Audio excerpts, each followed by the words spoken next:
بسم اللہ الرحمن الرحیم۔ السلام علیکم۔ درود پاک پڑھنے والا کبھی بدبخت نہیں ہوتا۔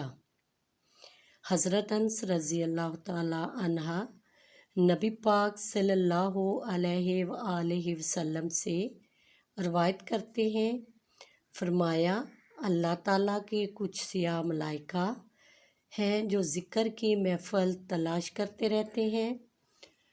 جب وہ ذاکرین کی محفل میں پہنچتے ہیں تو انہیں گھیر لیتے ہیں، پھر اپنے پیغام رساں کو رب العزت کی طرف بھیجتے ہیں اور کہتے ہیں کہ اے ہمارے پروردگار، ہم تیرے بندوں کی طرف آئے ہیں جو تیری نعمتوں کا اظہار کر رہے تھے، تیری کتاب کی تلاوت کر رہے تھے اور تیرے نبی پاک صلی اللہ علیہ وآلہ وسلم پر درود پاک پڑھ رہے تھے اور تجھ سے اپنی دنیا آخرت کی بھلائی کا سوال کر رہے تھے۔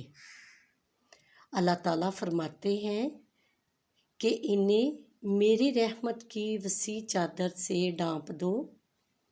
پھر فرشتے کہتے ہیں کہ اے رب العزت، جو شخص اس محفل میں سب سے آخر میں آیا ہے تو اللہ رب العزت فرماتے ہیں کہ اسے بھی میری رحمت کی چادر سے ڈھانپ دو، وہ بھی انہی کا ہم نشین ہے، ان کی ہم نشینی کرنے والا بدبخت نہیں ہوتا۔